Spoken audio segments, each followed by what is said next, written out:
సింధూరారుణ విగ్రహం త్రినయనం మాణిక్యమౌళీస్ఫుర తారానాయక శేఖరం స్మితముఖీమాపీనవక్షోరుహం పాణిభ్యాం అలిపూర్ణరత్నచషకం రక్తోత్పలం బిభ్రతి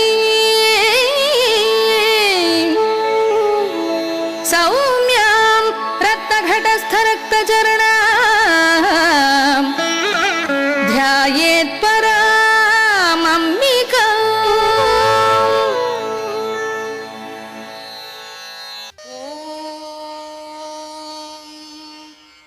దేవతా లలితా తుల్యా యథా నాస్తి ఘటోద్భవ రహస్య నామ సాహస్రతుల్యా నాస్తి తథా స్తుతిః. దేవతా లలితా తుల్యా యథా నాస్తి ఘటోద్భవ రహస్య నామ సాహస్రతుల్యా నాస్తి తథా స్తుతిః. హయగ్రీవుడు అగస్త్యునితో చెప్తున్నాడు, అగస్త్య ఓ మాట ఆలోచించవయ్యా, దేవతా లలితా తుల్యా, లలితాదేవి అనే దేవత గురించి కదా మనం అనుకుంటున్నాం. లలితా తుల్యా దేవత, లలితాదేవితో సమానమైన దేవత యథా నాస్తి, అలా ఎక్కడైతే అస్సలు లేదో ఉండదో, ఉంటుందేమో అని ఆలోచించడం కూడా అనవసరమో, అలాగే రహస్య నామ సాహస్రతుల్యా నాస్తి, ఈ రహస్య నామ సాహస్రం అంటే 1000 నామాల సమూహం, అంటే లలిత సహస్ర నామాలు ఏవైతే ఉన్నాయో రహస్య నామ సాహస్రతుల్యా, ఈ నామాలతో సమానమైనది, తుల్యా సమానమైనది నాస్తి లేదు. తథా స్తుతి, ఏమండి నామాలేనా, మేము స్తుతిలా చదువుతున్నామే అంటే స్తోత్రలా చదివేస్తున్నామే. స్తోత్రానికి నామాలకి భేదం ఏమిటి? శ్రీమాత, శ్రీ మహారాజ్ఞి, శ్రీమత్ సింహాసనేశ్వరి అని ఇలా చదివితే అది స్తుతి. శ్రీమాత్రే నమః, శ్రీ మహారాజ్ఞై నమః, శ్రీమత్ సింహాసనేశ్వర్యై నమః, ఇవి నామాలు. రహస్య నామ సాహస్రతుల్యా నాస్తి తథా స్తుతిః. ఈ 1000 నామాలు అలాగే 1000 నామాలు కూర్చిన స్తుతి ఈ రెంటితో సమానమైనది లేదు అన్నాడు. అనేకమైన రహస్యాల ముద్ద ఈ శ్లోకం, ఆలోచించి చూడాలి. దేవతా లలితా తుల్యా, లలితాదేవితో సమానమైనటువంటి మరొక దేవత లేదు. ఇది మొదటి వాక్యం. ఇది ఎవరంటున్నారు అంటే హయగ్రీవుడు అగస్త్యునితో అంటున్నాడు. బాగా తీర్థయాత్రని చేసే వ్యక్తి ఉన్నాడు అని అనుకోండి, అన్ని తీర్థయాత్రల్ని ముగించుకుని అదృష్టవశాత్తు మన దగ్గరికి వచ్చాడు. వచ్చి కాశీ క్షేత్రానికి సమానమైనటువంటి క్షేత్రం లేదు అన్నాడు అనుకోండి. ఆ అన్నవాడెవరు? అనేక క్షేత్రాలని తిరిగి తిరిగి తిరిగి తిరిగి అన్నిటినీ పరిశీలించి వచ్చినటువంటి వాడు అంటున్నాడు కాశీ క్షేత్రం గొప్పది అని. అలా కాకుండా కాశీకి మాత్రమే వెళ్ళొచ్చిన వాడు ఉన్నాడు అనుకోండి, అబ్బే కాశీ క్షేత్రం కంటే గొప్పది లేదు అన్నాడు అనుకోండి. ఎవరి మాటకి విలువిస్తాం మనం?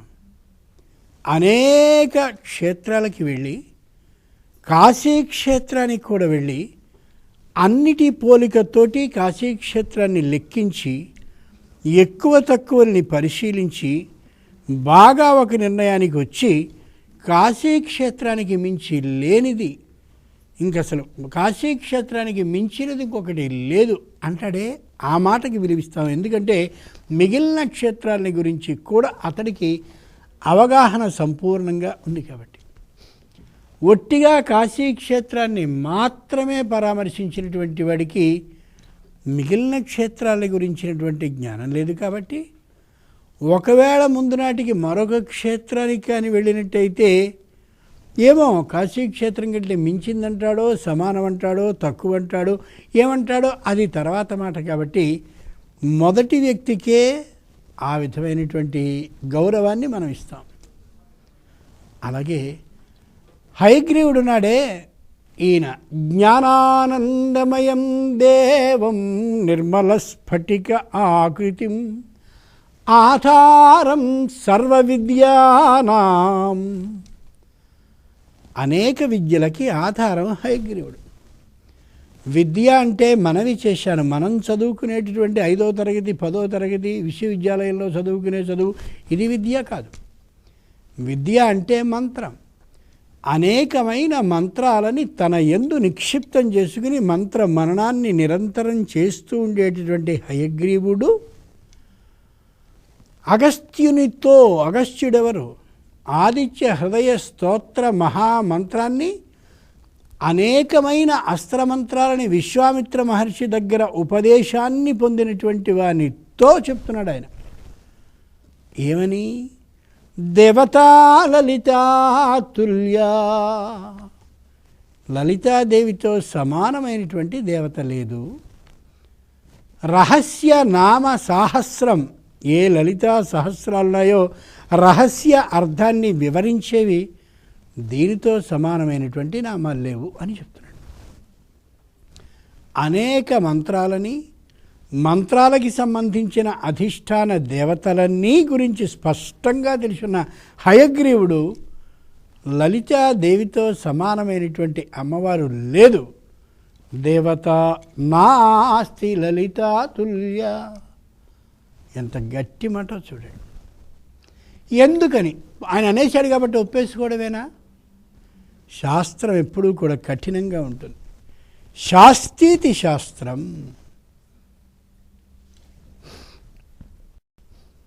దేవతా లలితాతుల్య ఆయన చెప్పాడు కాబట్టి ఒప్పేసుకోవడమేనా? శాస్త్రీతి శాస్త్రం. ఎప్పుడూ కూడా శాస్త్రం అలా నిశ్చయంగా వ్యక్తిని నిలబెట్టి ఎందుకు అని అడుగుతుంది. ఎంత గొప్ప మాట అండి. అందుకనే ప్రాచీనులు ఏది చెప్పినా కూడా పరీక్షకి నెగ్గే విధంగానే చెప్పేవారు తప్ప ఓటు మాటలు, అల్పాల్పమైనటువంటి వాక్యాలని వాళ్ళు మాట్లాడేవారు కాదు. ఓ పురాణం కానీ, ఇతిహాసం కానీ, వేదం కానీ వాదానికి నిలబడ్డాయి అంటే కారణం అవన్నీ గట్టి మాటలు తప్ప ఒట్టి మాటలు మాత్రం కావు. అంచేత ఎందుకని లలితాదేవి గొప్పది బాగా ఆలోచించాలి. సృష్టికర్త్రి బ్రహ్మరూపా, ఏ బ్రహ్మ సృష్టిని చేస్తాడో అంతటి శక్తిమతి లలితాదేవి. లోకంలో 3 కార్యాలున్నాయి: సృష్టి, స్థితి, లయము. 3 పనులు. ఆ 3 పనుల్లో ఏ ఒకటో చేయగలిగితే ఈవిడ గొప్పది కాదు, ఏ రెండో చేయగలిగితే ఈవిడ గొప్పది కాదు. 3 పనులు చేయగలుగుతుంది, అందుకు గొప్పది. ఆలోచించండి. సృష్టికర్త్రి బ్రహ్మరూపా. బుల్లి వినాయకుడిని ఒంటి మీది నలుగురి అలా నలిచి అలా పెట్టి ప్రాణ ప్రతిష్టని చేస్తే, బ్రహ్మ చేసే పనిని చేస్తే వాడు వినాయకుడు అయ్యాడు. అవడమే చైతన్యమూర్తి అయి శంకరుడు వస్తుంటే అడ్డగించగలిగిన శక్తి కలిగిన వాడయ్యాడు. దాన్ని నీరసంగా ఓ బల్యాన్ని పుచ్చుకోవడం అది గొప్ప కాదు. శంకరుడంతటి వాడొస్తూ ఉంటే ధైర్యంగా ఆ శూలాన్ని పట్టుకుని నిలబడగలిగాడు అంటే అమ్మ సృష్టి శక్తిని ఎంత గట్టిగా వాని యందు నిక్షేపించిందో ఆలోచించండి. ఏ శంకరుడు కళ్ళు తెరిచి భస్మాన్ని చేయలేడు మన్మధుని చేసినట్టు? ఆయన ఆలోచించాడు, వీడెవడో నన్ను ప్రతిఘటించి నిరోధిస్తున్నాడు అంటే వీడు సామాన్యుడు కాదు అని ఊహించాడు. అంతవరకే ఊహించాడు కానీ ఇంకా పైకి వెళ్ళలా. పెడితే పార్వతీదేవి ఇక్కడ ఏర్పాటు చేసిందని తెలిసి ఉండేది. కానీ ఆయన పార్వతిని చూడాలనే తొందరలో ఉన్నాడు కాబట్టి ఇవన్నీ ఆలోచించాల. ఎప్పుడైతే శంకరుడు ఆలోచనలో పడి వీడెవడరా నన్ను ప్రతిఘటిస్తున్నాడు, నిషేధిస్తున్నాడు, అభ్యంతరపరుస్తున్నాడు లోపలికి వెళ్ళడానికని ఆలోచిస్తూ ఉన్నాడో ఆ సందర్భంలో శూలాన్ని తీశాడు బాలకుడు. అది విశేషం. బ్రహ్మరూపా కేవలం సృష్టి మాత్రమే కాదు, అమ్మవారికి ఉండేటటువంటి సాహస, శౌర్య, పరాక్రమ, బుద్ధి, ధీ అన్ని శక్తులు వాడికి వచ్చేలా బ్రహ్మరూప. వాడు ఎప్పుడైతే శూలాన్ని ఎత్తాడో శంకరుడికి ఆశ్చర్యం వేసింది. వీడెవడరా ఇంత మరుగుజ్జువాడు, నా ఇంటి ఆ ద్వారం దగ్గర కూర్చున్నవాడు, అల్పాల్పంగా కనిపిస్తున్నటువంటి వాడు, మూడవ కంటిని తెరిస్తే భస్మీభూతుడు దగినటువంటి శరీరంతో ఉన్నవాడు, నూతనంగా కనిపిస్తున్నవాడు శూలాన్ని పట్టుకుంటాడా అని తన శూలంతో వాడి తలని ఖండించాడు. గమనించి చూడండి. బ్రహ్మరూప.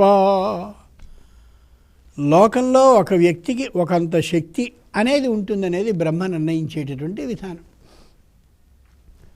అప్పుడే పుట్టినటువంటి పిల్లవాడికి ఎంత శక్తి ఉంటుంది?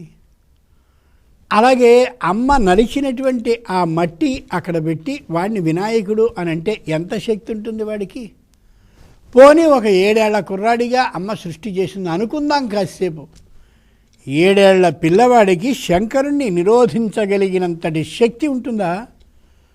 ప్రతిఘటిస్తూ శూలాన్ని ఎత్తగలిగినంతటి యుక్తి, ఆలోచన, సాహసం ఉంటుందా? ఆ వచ్చేటటువంటి శంకరుడు ఎలా కనిపిస్తూ ఉంటాడు? అలాంటిది ఎందుకు రాగలిగింది, వచ్చింది అంటే బ్రహ్మరూప, అమ్మవారు సృష్టి చేసింది కాబట్టి.